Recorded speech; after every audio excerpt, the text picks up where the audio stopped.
Le hurlement résonnait encore dans la mémoire de Maël. Il avait pris naissance en elle l'autre jour, peu avant son départ, au sein de son ventre, sauvage, puissant, indomptable. Puis il était remonté le long de son échine, avait grandi dans sa poitrine, envahi son cœur, ses tripes. Il s'était étoffé comme une longue plainte qui dure, qui s'étend, un hurlement de loup, long, profond, intense. Il avait atteint ensuite sa gorge. Elle l'avait senti frémir, onduler et mourir au bord de ses lèvres. Elle l'entendait sortir d'elle et monter jusqu'au ciel, se perdre dans les nuages, porté par le vent, et pourtant aucun son n'était sorti de sa bouche. Un sentiment étrange d'une réalité saisissante, primitif, intense. Une longue plainte qui s'échappait d'elle encore et encore. L'image du loup se confondait avec la sienne. Il était en elle. Il exprimait son ras-le-bol, sa détresse, son amour pourtant. Un chant, un cri, un fleuve, une mélodie, un souffle qui s'échappe lentement et qui s'éteint comme épuisé de lui-même.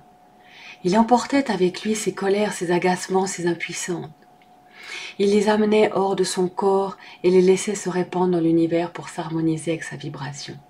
À chaque cri, elle se sentait plus légère, plus connectée à elle-même, mais aussi à la nature, à la simplicité, à la beauté, faisant partie du tout. Apaisée, le loup la quitta. Elle redevint elle-même et s'étonna que les conversations continuaient à sa table en famille. Personne n'avait rien remarqué. Ce souvenir était encore très présent alors que Maël volait vers Salt Lake City pour se rendre au mythique parc national de Yellowstone aux États-Unis. Elle aspirait au calme. Elle se réjouissait de cette aventure en solitaire qui coupait un peu avec sa famille et ses obligations et son travail. En ce moment, la vie familiale devenait terriblement tendue.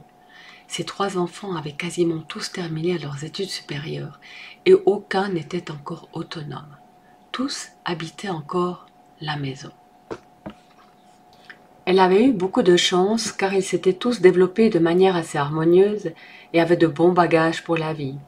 Mais actuellement, elle avait l'impression qu'ils étaient à l'hôtel chez elle.